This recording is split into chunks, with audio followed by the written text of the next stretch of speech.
Hello friends, कैसे हैं आप सभी लोग। आई होप आप सभी लोग बहुत बढ़िया होंगे। मैं के आर सैनी के आर एजुकेशन पर आप सभी का स्वागत करता हूं। दोस्तों, रेलवे भर्ती 2024 के रिगार्डिंग अपडेट है। जी हाँ, रेलवे के अंदर बहुत सारे पद खाली है।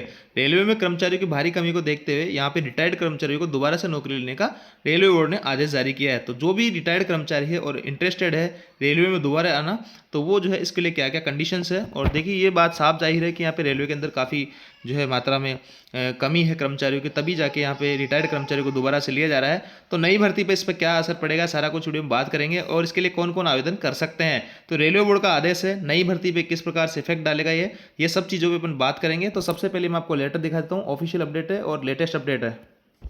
देखिए दोस्तों, स्क्रीन पे आप जो है रेलवे बोर्ड का लेटर देख पा रहे होंगे। आरबी नंबर 96/2024 कल की डेट का है, एकदम लेटेस्ट है, 15/10/2024 का है।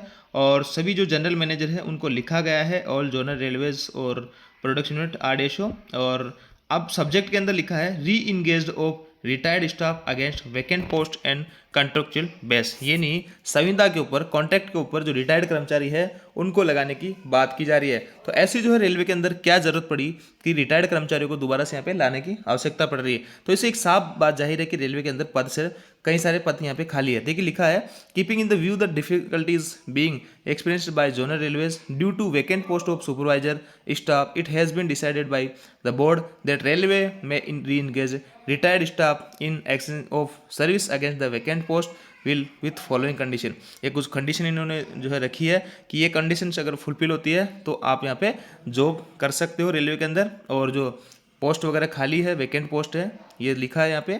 जनरल रेलवेज वगैरह का जो व्यू करने पर ये चीज़ सामने निकल के आई है कि कई सारे पोस्ट जो है यहाँ पे वैकेंट है सुपरवाइजर और स्टाफ की।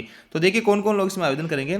Non gazetted railway staff retired, यानी नॉन गजेटेड लेवल 1 से लेके लेवल 7 तक जो है जितने भी रिटायर्ड कर्मचारी है, कंसिडर्ड फॉर री इंगेज, उनको कंसिडर किया जाएगा इसके लिए। और the vacant post subject to stipulation that he she may be engaged against the post having the same pay level held by him her at time of retirement, यानी उसको उसी लेवल पे भर्ती किया जाएगा जिससे कोई लेवल 7 से रिटायर्ड हुआ तो उसको लेवल 7 की ही पोस्ट यहाँ पे दी जाएगी। और पावर ऑफ री इंगेज, ये जो सारा कुछ पावर है जीएम साहब के पास रहेगा। जीएम साहब चाहेंगे तो उसको जो यहाँ पे मिल जाएगी। तो पूरा पावर जो है रेलवे ने जीएम साहब को दे दिया है। Railway should give adequate publicity to such reengage, यानी रेलवे को इसकी पब्लिसिटी वगैरह करनी चाहिए, वेबसाइट पर डालना चाहिए। वाइल री इंगेजिंग सच स्टाफ मेडिकल फिटनेस, ये जो है ये मेडिकल फिटनेस वगैरह सारा कुछ देखना चाहिए इनका। रिटायर्ड एम्प्लॉय भी reengage should not have been covered under the, आपको जो बेनिफिट दिए जाते हैं जैसे कि रिटायरमेंट के करीब जो नई नौकरी लगते हैं उनको रिटायरमेंट के बॉन्ड वगैरह होते हैं सारा कुछ, तो वो सब चीज़ यहाँ पे आपको नहीं मिलेगी। एक मुश्त एक राशि मिलेगी आपको, और उसमें भी आपको डीए डीआर वगैरह आपको नहीं मिलेगा। यहाँ सारी कुछ चीज़ें हैं। और आपको तभी लिया जाएगा जब आपके खिलाफ जो कोई केस पेंडिंग नहीं है, डीआर विजिलेंस केस वगैरह आपके खिलाफ पेंडिंग नहीं है। अगर किसी के खिलाफ कोई डीआर का विजिलेंस का केस बना हुआ है तो उसको जो है यहाँ पे रेलवे में री इंगेज के लिए कंसिडर नहीं किया जाएगा। सैलरी वगैरह की बताया गया है कि उनको डीए डीआर वगैरह कुछ नहीं मिलेगा। और आपकी जो पिछले 5 साल की एपीआर देखी जाएगी, उसमें अगर अच्छे खासे मार्क्स एपीआर में है तो आपको यहाँ पे लिया जाएगा। और आपको जो 65 साल तक मैक्सिमम एज लिमिट, यानी 65 साल तक आप जो है जॉब कर सकते हैं, है ना। कोई 60 साल में रिटायर होता है तो 5 साल के रेलवे में आ सकता है। और reimbursement allowances leave of engage retire staff, छुट्टियों का क्या रहेगा, आपको 1 महीने की ड्यूटी करोगे तो आपको 1.5 दिन की छुट्टी ऐसे कुछ मिलेगा। इसमें सारा कुछ इस स्टैंडर्ड के तहत, इसके तहत। और आगे लिखा है आपको डीएनएस अलाउंस एचआरए, है ना, during them of the contract no increment, आपको कोई इंक्रीमेंट नहीं मिलेगा। DNS allowance HRA shall be allowed during the term of contract, तो आपको डीए वगैरह एचआरए वगैरह कुछ भी नहीं मिलेगा, एक मुश्त आपको राशि मिलेगी। और टीए वगैरह डीए वगैरह आपको मिलेगा अगर आप टीए डीए पे जाते हो तो। और यहाँ पे है आपको पेड लीव जो है 1 महीने की जो है ड्यूटी करने पे 1.5 दिन की आपको पेड लीव छुट्टी मिल सकती है। Reach engage should decided merit, यानी कई सारी कंडीशन इन लोगों के लिए दे रखी है। लेकिन अपने मोटी काम की बात यह है कि अपने जो नई भर्तियाँ आ रही है उन पर क्या प्रभाव पड़ेगा। तो देखिए यहाँ पे नीचे जो है स्पष्ट लिखा हुआ है कि इन लोगों को जो है कॉन्ट्रैक्ट बेस पे रखा जा रहा है। और जब भी अपने पास में जो परमानेंट एम्प्लॉय अपने पास में आ जाएंगे तो इनको कभी भी हटाया जा सकता है। ये सब चीज़ें इसमें लिखी हुई है। और यहाँ पे देखिए reengage staff should be discharge immediately on joining of selected candidates from RRB panel of level 1 train manager junior engineer technician etc have been made available in the last 1 year. Candidates of these panels may have completed their training और will completed their training. Further panels of all important categories viz LP technician sub inspector control, आपके constable paramedical NTPC जो भी vacancy निकली हुई है will be made available approx with in next 1 से 1.5 साल में आप ये जो है भर्तियाँ फुलफिल की जाएगी। The pointsman of available and future panel में be keeped in the mind before formatting requirement of री इंगेज।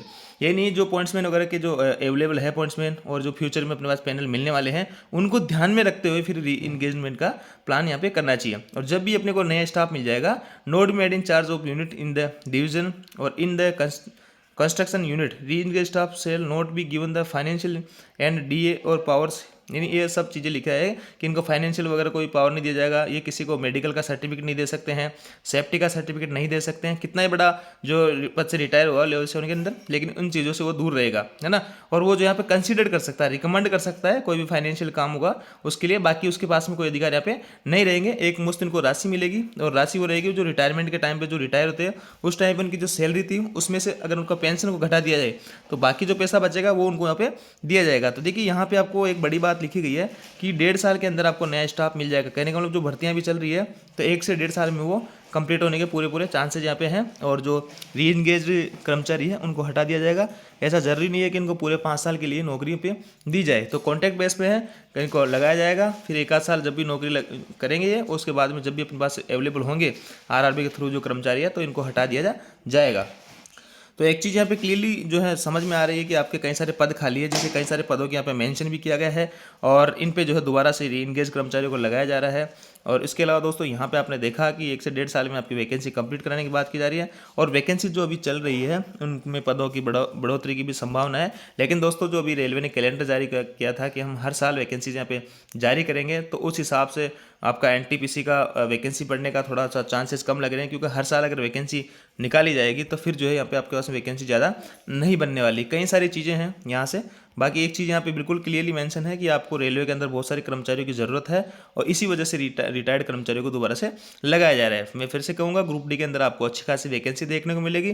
जीडीसी वगैरह कई सारे पद इस बार भरे गए हैं, जिसके कारण आपके ग्रुप डी के कई सारे पोस्ट जो है खाली वैकेंट चल रही है। तो ये थी दोस्तों अपडेट, और इसमें आपको जो भी रिटायर्ड कर्मचारी है अगर इंटरेस्टेड है तो वो दोबारा से रेलवे ज्वाइन कर सकता है। सारा कुछ पावर यहाँ पे जीएम को दे दिया गया है। और भी कई सारे कंडीशंस है, इस लेटर को मैं ग्रुप में टेलीग्राम ग्रुप में डाल दूंगा, आप वहाँ से जाके ज्वाइन कर सकते हैं और इस पीडीएफ में सारा कुछ देख सकते हैं क्या कुछ है। आई होप दोस्तों जानकारी आपको अच्छी लगेगी। वीडियो आपको अच्छा लगे वीडियो को लाइक कीजिए, दोस्तों के साथ में शेयर जरूर करें। Thank you.